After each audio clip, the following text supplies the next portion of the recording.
What is up, my frosty brethren? My name is Arctic, and today is Thursday. You guys know what that means. Gears of War discussion. Today I wanted to talk about some UE related things. We got a lot of questions around my sensitivity, the control scheme that I'm using, and more Gnasher stuff. Lots of Gnasher stuff. So first off, I want to mention my sensitivity. I'm going to try to start doing exactly what I did for Gears of War 3 and Judgment, and include my sensitivity settings in all of my Gears of War uploads from now until Gears of War 4. So if you ever have any questions about what sensitivity I'm using, what I have in the video, control scheme, I'm going to start including that in the description of the video. So hopefully that answers that question for some of you. The direct answer is that I'm using 22, 17, 15. That is different from my Gears of War 3 sensitivity settings. And generally speaking, I feel like Gears of War Ultimate Edition is significantly slower in terms of turn rates than Gears of War 3 or Gears of War Judgment. So 30-30-30 feels basically like 20s or high or whatever, or in Gears 1 or Gears 2 for some of those folks that remember those. It just kind of feels slow. So you know, I typically play at a lower sensitivity setting, so I don't really mind that it's that slow, or that the turn rates seem a little not, I guess, like Gears 3 or Gears Judgment, but it certainly took some adjusting to, you know, the first time I played it. And I think I mentioned the sensitivity settings on the beta as well felt a little sluggish. Now, control scheme, I am currently using tournament control scheme, which remaps your wall bouncing to the left shoulder button. So it's basically like bumper jumper, and the concept, the reason that they call it tournament settings, is that at a high level of play, people feel like by taking your thumb off of the analog stick to hit A to roll or wall bounce, you are losing out on the opportunity to adjust your aim while simultaneously moving. It is a split-second thing, and at the highest levels of play, that split second could be the difference between you winning a Gnasher fight or Lancer fight or whatever, or dying. And so for a lot of competitive folks, they feel like bumper jumper or having a remappable elite controller, or the Razor Wildcat, which is coming out. And I talked about the Onza and the Sabretooth back in the day. But having those controllers helps alleviate that need to take your thumb off of your analog stick, so you can just focus on aiming, shooting, and basically trying to beat out your opponent. So tournament control scheme remaps that A button.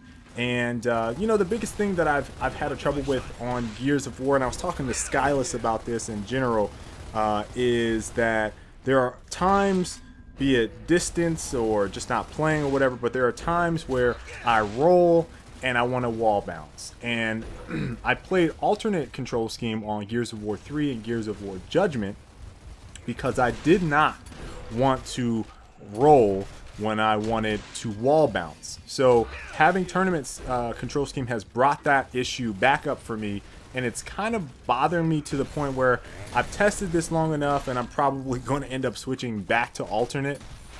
The caveat being, I'm probably going to wait until either the Elite controller or the Razor Wildcat is available, just so I can remap my buttons similar to how I had them for Gears of War 3 and Gears of War Judgment, because I don't really want to take my thumbs off of the analog stick. So for right now, I'm going to continue playing tournament control scheme.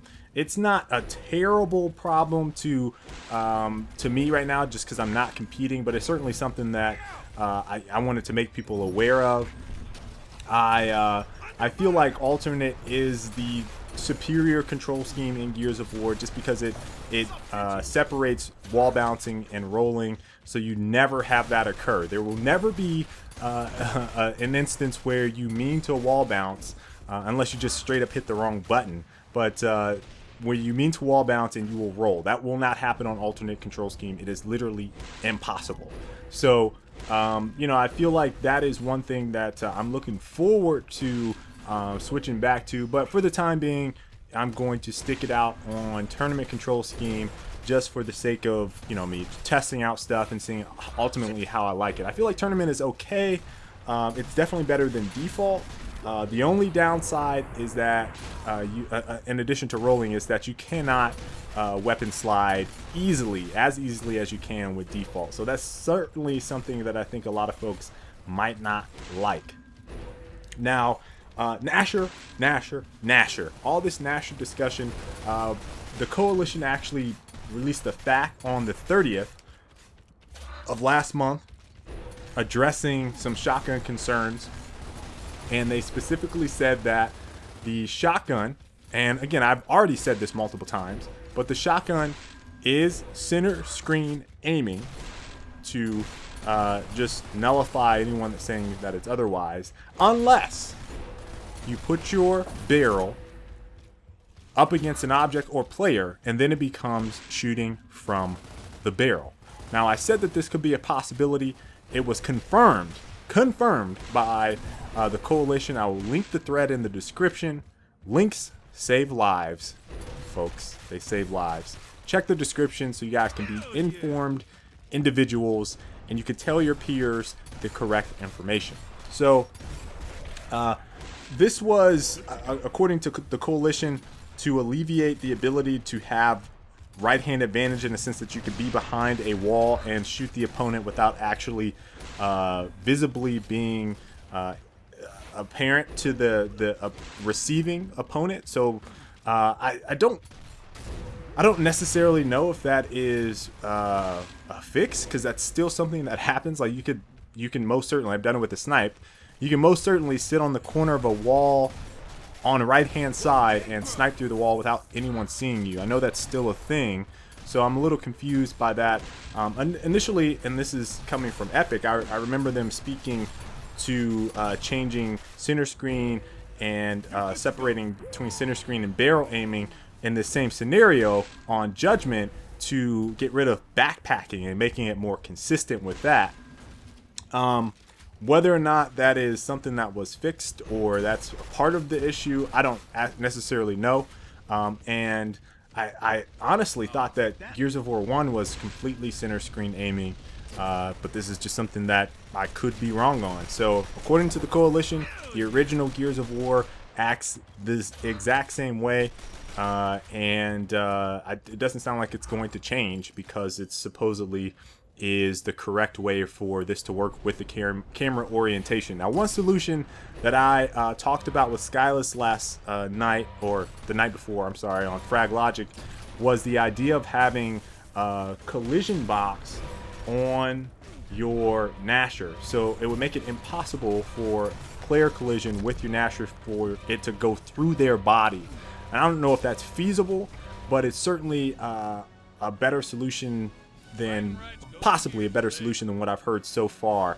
You know, I feel like it might create some additional issues, but at least having player collision on that weapon would alleviate this, I guess, inconsistent shooting through a player or whatever where they're not taking or receiving 100% damage. Now, in terms of consistency, again, I've not been having a lot of issues with the Gnasher.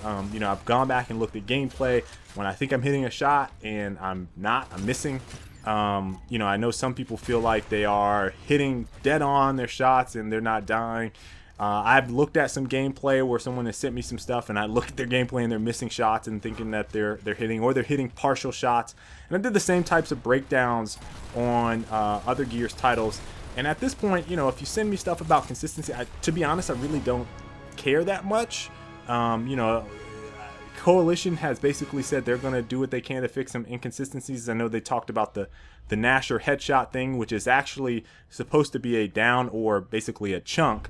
But basically you are supposed to die when you get those Gnasher headshots. They just keep registering, or they're having a higher percentage of registration being headshots. So whatever.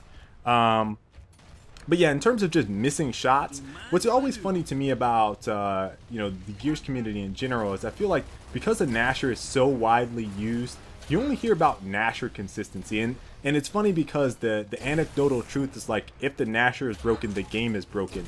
But when you actually look at what people talk about, you don't really hear people say the sniper is broke, because if hit registration was broken, right, nothing would work. The Lancer wouldn't work.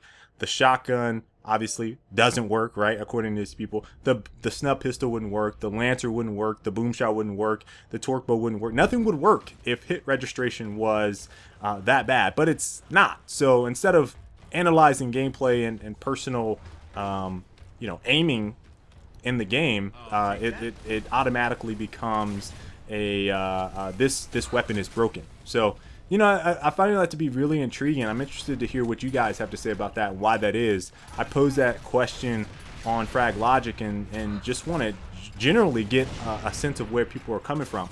Why is it just because the weapon is so popular, but why is it that the Gnasher specifically is broken as opposed to the rest of the weapons? Because if hit registration was an issue, nothing would work. Very curious about that. I'm very interested to hear what you guys have to say. And that's pretty much it. I'm still kind of enjoying myself. I got a couple more weeks until some more games come out. And again, the content on my channel is going to be very varied. So be on the lookout for a lot of different stuff. And until the next time, folks, I will catch you all later. Stay frosty.